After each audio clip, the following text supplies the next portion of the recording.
The Miami Dolphins barely escape Madrid with the W. Poor coaching, poor execution on both sides of the ball. But somehow the Miami Dolphins will come out of Spain 4-7 with a 16-13 overtime win over the Washington Commanders. Smash the like button. We got a lot to talk about. We'll talk about Tua and McDaniel's future, and we will talk about the GM position and so much more. Smash that like button. Subscribe if you are new. Let's get into this.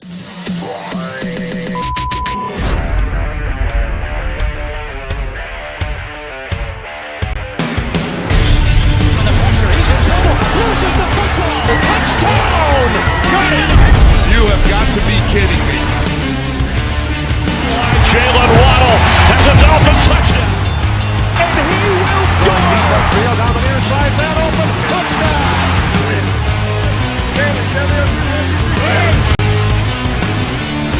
The run from Tua Tagovailoa. Touchdown! He's going deep. He's got it for the touchdown again!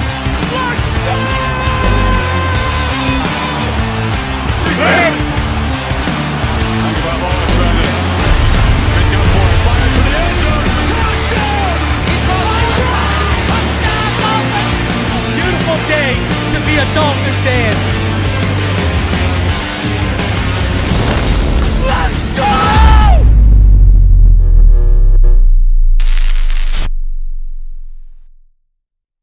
What is good, Fin Nation? What's good? It's your boy Reason, and we are back here for another one as the Miami Dolphins needed overtime to handle the lowly Washington Commanders with Mariota at the starting quarterback position. No Jaden Daniels.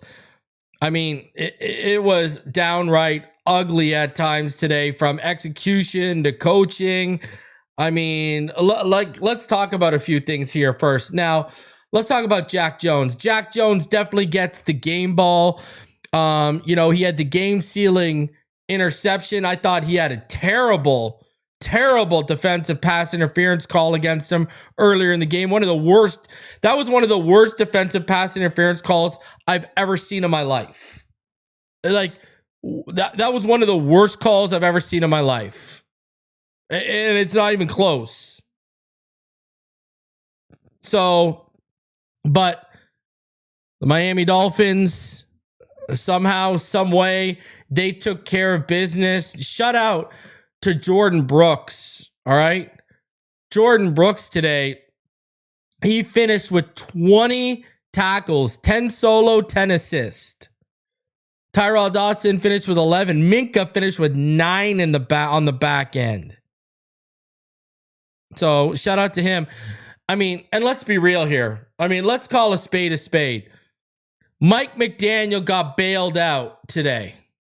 Mike McDaniel got downright bailed out by that interception, because if they would have lost this game, as poor as the execution was defensively and offensively up until that point, not taking a field goal on that final drive before overtime was one of the dumbest things I've ever seen in my life.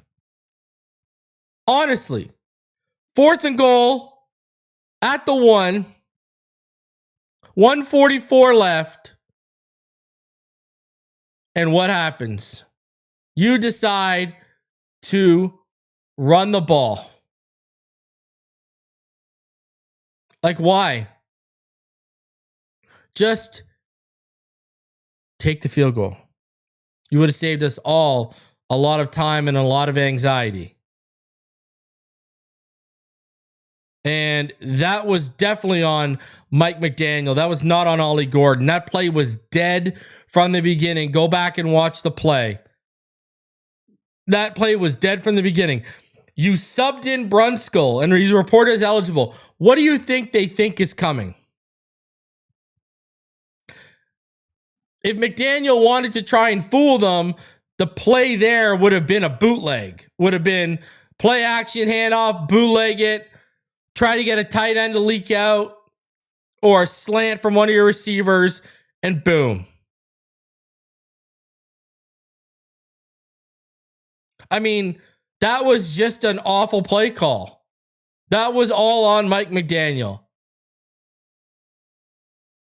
I mean, the guy sure is coaching like he ain't going anywhere. Let me be the first one to tell you that. Steady. This guy is coaching like he ain't going anywhere. And with every passing day, that seems like it is the case. Shout out to the sponsor of this video. The sponsor, of course, is Sleeper. You think you know football? Try to turn your football knowledge into real money with the Sleeper app, the ultimate fantasy sports app that can turn game day into payday. Download the Sleeper app and pick more or less on your favorite players. With more stats than any other daily fantasy app, just choose 2 or more of your favorite players from pregame or live. Pick more or less on the predicted stats, and you could win up to 1,000 times your money if your picks win. Use promo code Phinside, and you get up to $100 match on your first deposit. Terms and conditions apply. See Sleeper's terms of use for details. And if you sign up right now using my code, you would get a free $20 deposited into your account with no deposit by you required. So go check out Sleeper today. Go get your free $20 and go make some money. All right, man. That was something. I tell you. Obviously the Dolphins started off with a field goal, and then Washington came back. Another field goal. We get another field goal. They missed a field goal. I mean, thank God the Commanders missed 2 field goals today. You know? Like, let's be real here. Thank God. Or else we lose this game. Doesn't even get to overtime.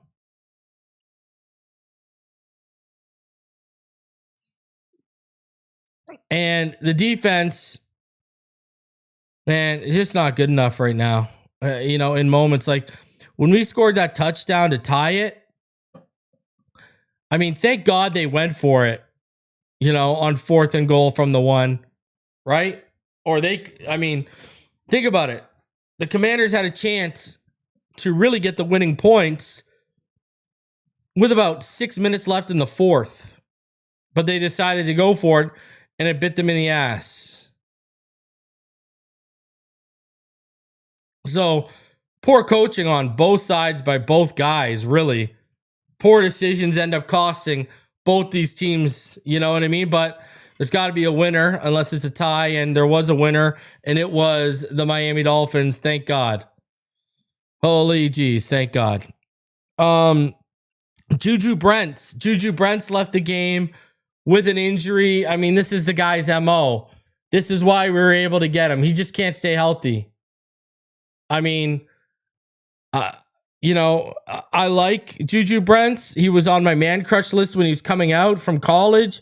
I'm a fan of Juju Brents, but this is just a continued pattern with him. He just can't stay healthy. And he looked good, man, when he was in there. Dolphins just can't catch break at corner, Kohu hurt. Storm Duck hurt. Roswell Douglas is out right now. They just can't catch a break at corner right now. They just can't put a healthy corner room together. So, I mean, it sucks, but it is, that's where we're at right now. It sucks, though, that's for sure. Watching this. Anthony Weaver just continues to be shorthanded, Nothing else really to say about that.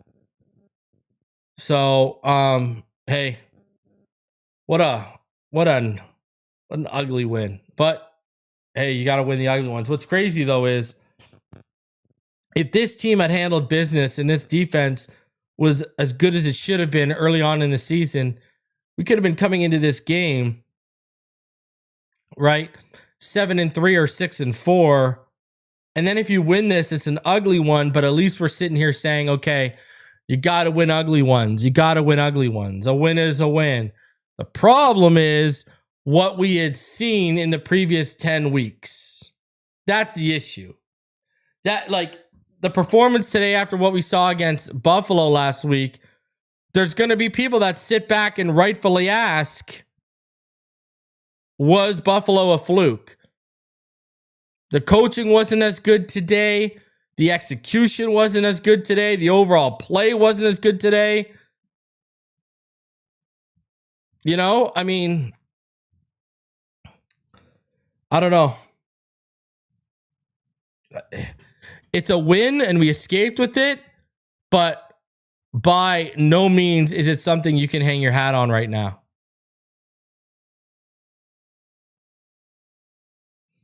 And I don't agree with the fact that there's no talent on this team. I don't agree with that at all. You know, Aaron Brewer, Patrick Paul, Tua Tagovailoa when he's not throwing up prayers because Mike told him to.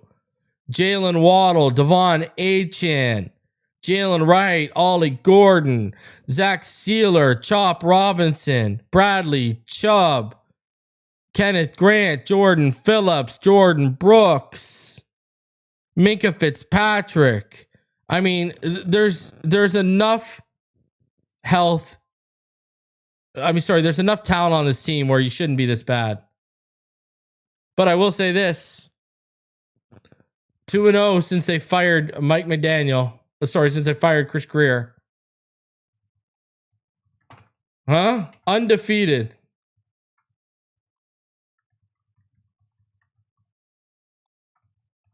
Just saying. Who would have thunk it, huh? But yeah, it's got to be better. It's got to be this win should not have been this difficult. This win should not have been that difficult. And that's what I keep saying to myself, that this win just shouldn't have been this difficult.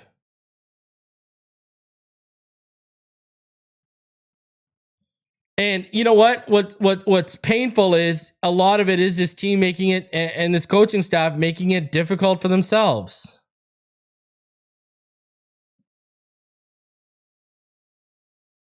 And can I say this too? We're in a stretch of the schedule where even if, okay, we got the Saints and then we got the Jets. This game should still be on your mind, right? If we come out of this 6-7 against Pittsburgh, this game should still be on your mind. Of this team still does something that they've been doing since Flores was here, since Gase was here.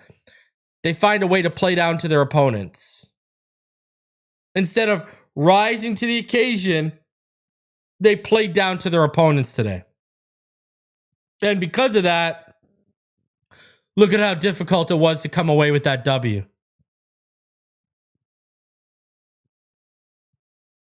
You can't be constantly playing down to your opponents and expecting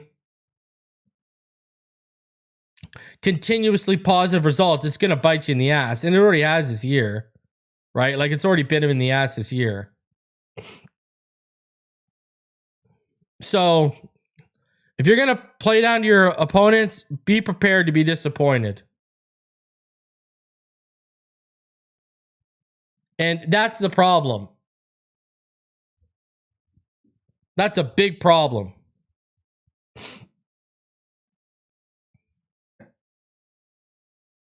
And it's something that's just not improving.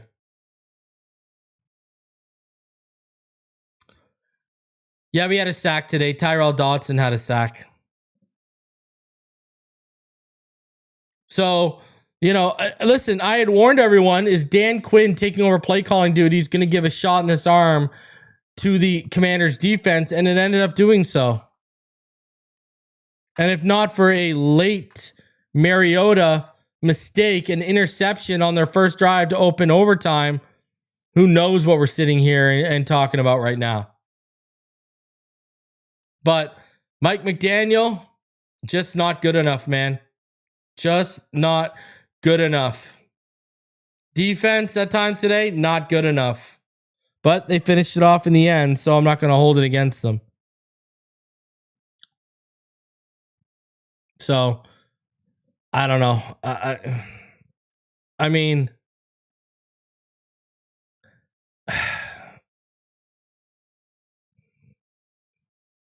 I don't know. I mean, we got a bye week, and you got to get things far more right than they are right now. That's it. That's all there is to it.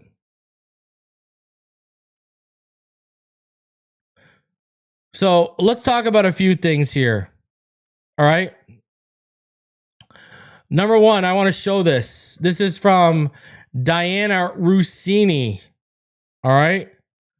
And this is actually from yesterday morning. All right. So let's check this out.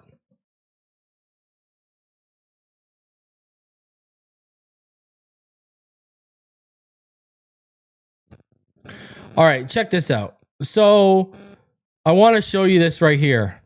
We're about 3 weird weeks away from convincing ourselves the Dolphins are Super Bowl contenders. Okay, I'll stop. Let's not go bonkers. But speaking of the Dolphins, their general manager opening is getting lots of attention around the league, as it's viewed as an exceptional front office opportunity by seasoned GMs. More on that in the weeks to come. So right now, we are hearing from The Athletic and Diana Rossini that to an extent, this GM job that Greer just left is coveted. Now, let me ask you this. Is this a PR spin? Is this the Dolphins PR team or Dolphins executives feeding Rossini this line? I don't know. She was joking about the Super Bowl contender. Come on, guys. I'm wondering if this was a PR move. Because I don't know if I believe it. Because I sit here and I look at this, okay. The guy might be hampered with not being able to pick his own quarterback and not being able to pick his own head coach. Seasoned GMs are going to be turned off by that. That doesn't sound overly attractive. I don't know who we're trying to lie to here, but that doesn't come off as a super attractive situation at all. At all in the slightest. I mean, what are we talking about here? Now, maybe it is attractive. I don't know. Now, I think it would be attractive 110%. I think it'd be attractive if you managed to say to a GM, hey, listen, you can come in here, you can choose your own guys. Right? Now, okay. Now you're getting, especially if we get a high draft pick. Now I can believe that, but I can't. I mean, look at this. We knew what the deal was with the coaching search. We knew when they hired Mike McDaniel, they were interviewing coaches, but they were telling them you're going to have to keep Tua.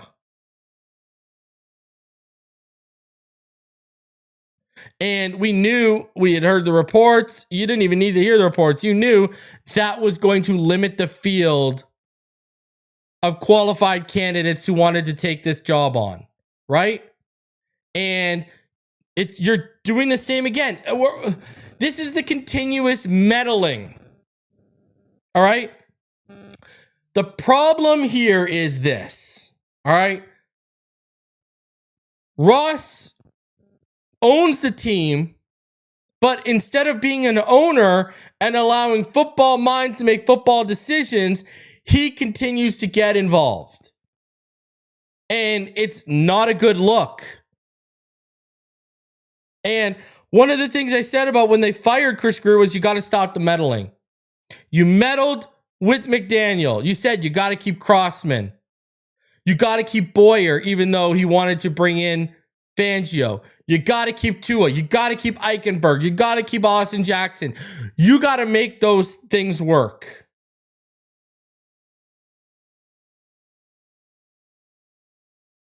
And now they're doing it again.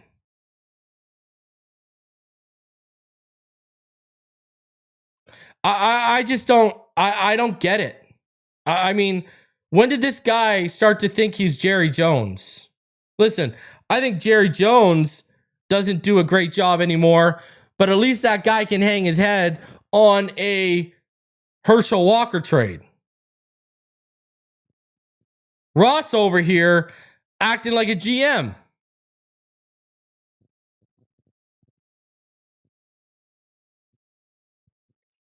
So I don't know. Not overly smart. Not overly smart. But that's how our owner works and operates. He's a meddler, and what's even worse is he doesn't know how to put the right football minds in charge. And that's why he's turned into a meddler, is because he's messed up with the guys he put in charge, so he doesn't trust them.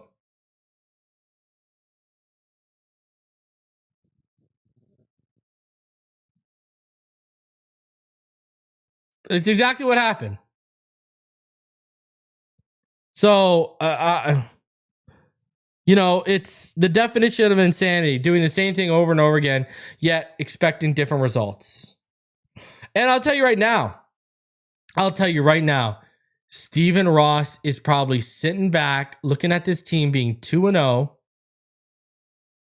since his firing of Greer, and he's probably patting himself on the back, saying, I made the right move. Oh, I made the right call. I would bet money on it. I would love to hear some of the conversations he's had.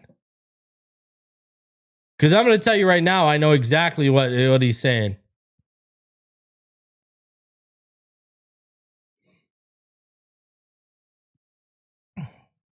So, ugly win. All right, before the game started today, all right, Ian Rappaport had a report on the future of Mike McDaniel and Tua Tagovailoa. Let's take a listen. I think it's fair to say we'll start with the Mike McDaniel future here, because that one for sure is in question. A rough start for the Miami Dolphins. You mentioned it, Chris Greer, the general manager, fired. Now, my understanding of where it goes from here for Mike McDaniel is that owner Stephen Ross wants him to continue to be the head coach, has supported him, has invested in him, believes in him, if at all possible, would like McDaniel to continue. That's going to be decided by how the players respond on the field. Is this locker room still behind him? Now, they got a good result last week, beating the Bills pretty badly. If that continues, sure, it is possible Mike McDaniel could stay for next season. If that happens, there's a much better chance that Tua Tagovailoa, his quarterback, is the quarterback next year as well. And yes, they do have $54 million fully guaranteed to Tua. If they wanted to move on from him, they can. Teams have done in the past. Russell Wilson, the most noteworthy example. But it is fair to say these two futures are tied together. There is no bigger champion in the Dolphins building for Tua than his head coach, Rich. So there you go. If Mike McDaniel returns, the chance of Tua returning is very, very high. Right there in front of you. There you go. So it's starting to trend towards not only Mike McDaniel returning, but Tua Tagovailoa returning as well. Now, does this mean he's going to be automatically handed the starting job and we aren't going to draft the guy? I don't know. I'll tell you this much. I don't see them drafting a guy high. If this is the case, if McDaniel is returning with Tua, I don't see them, because you know what? I got a feeling he's going to want to continue to develop Quinn Ewers. That's what I got a feeling is going to go down. He is going to 110% want to continue to build Quinn Ewers.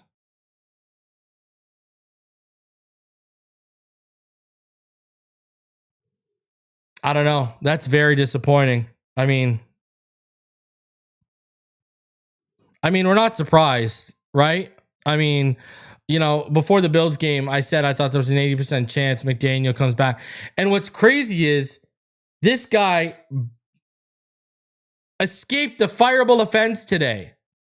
All right? That was a fireable offense, not kicking that field goal with 1:44 left in the fourth. If you lose that game. Now, I will also say this. Is that a bad thing they don't go for a quarterback this year? Not necessarily. And the reason why is because it looks like Ty Simpson and Mendoza are going to be the only guys that come out. Moore ain't going to come out. So you're not going to have a shot at those two guys. The 2027 class looks damn good. Julian Sayin, Dante Moore if he goes back, Lenore Sellers if he goes back. All you people who still believe in Arch, there you go. Arch will be there, right?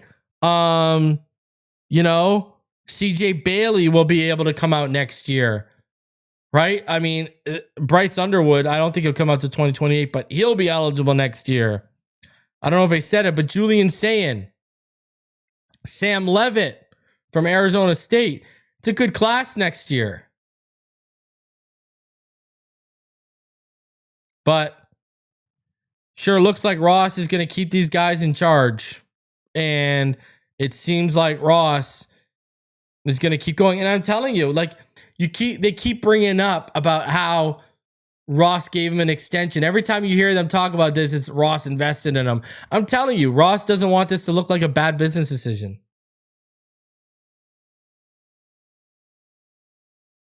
So, I don't know. We'll see. But it sure seems like we're trending towards McDaniel and Tua returning next year. And be prepared, people. Be prepared.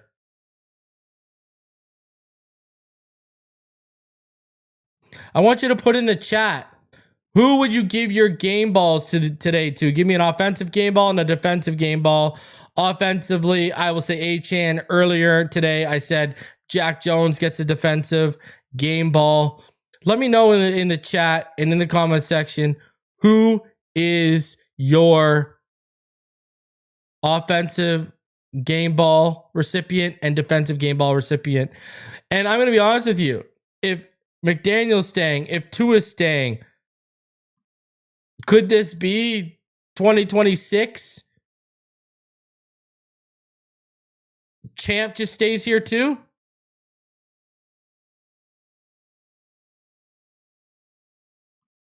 That's what it feels like. Champ's willing to collaborate. And, you know, if that Diana Rossini report that we showed earlier is true and this job is coveted, only for you to stick with Champ Kelly. Listen, I've said this. If Champ Kelly gets the job, that's fine by me as long as he gets it by going through the due process, not handing it to him.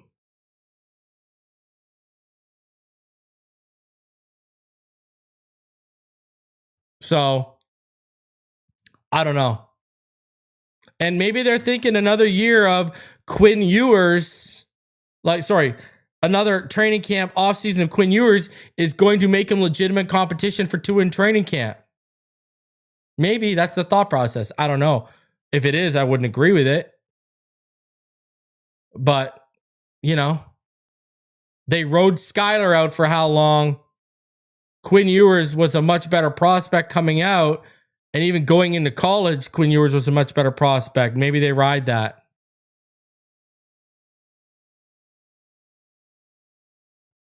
I'll tell you one thing.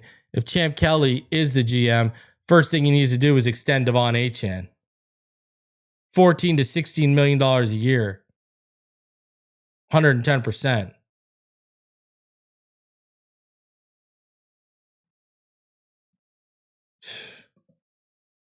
Unbelievable. Unbelievable. Here we go. Here we go. Guys, do me the favor. Smash the like button. Subscribe if you are new It's a short one today, but I'm going to get out of here. I got some stuff I got to handle. I appreciate all of you for joining me. Over 300 of you in the chat. Smash that like button. Subscribe if you are new. Smash it. Get the likes up. Let's go. Smash that like button right now. We are at about 78 likes. I need 22 likes. Smash that like button. 22 likes. Get us to over 100. I'm going to get out of here. I'll catch you guys on the next one. You already know what time it is. Dolphins win an ugly one. 16-13. Fins up. Jack Jones saves Mike McDaniel's job. Who would have thought? I'll see you tomorrow. Smash that like button. Subscribe if you're new. We'll see you on the next one. Fins up, baby.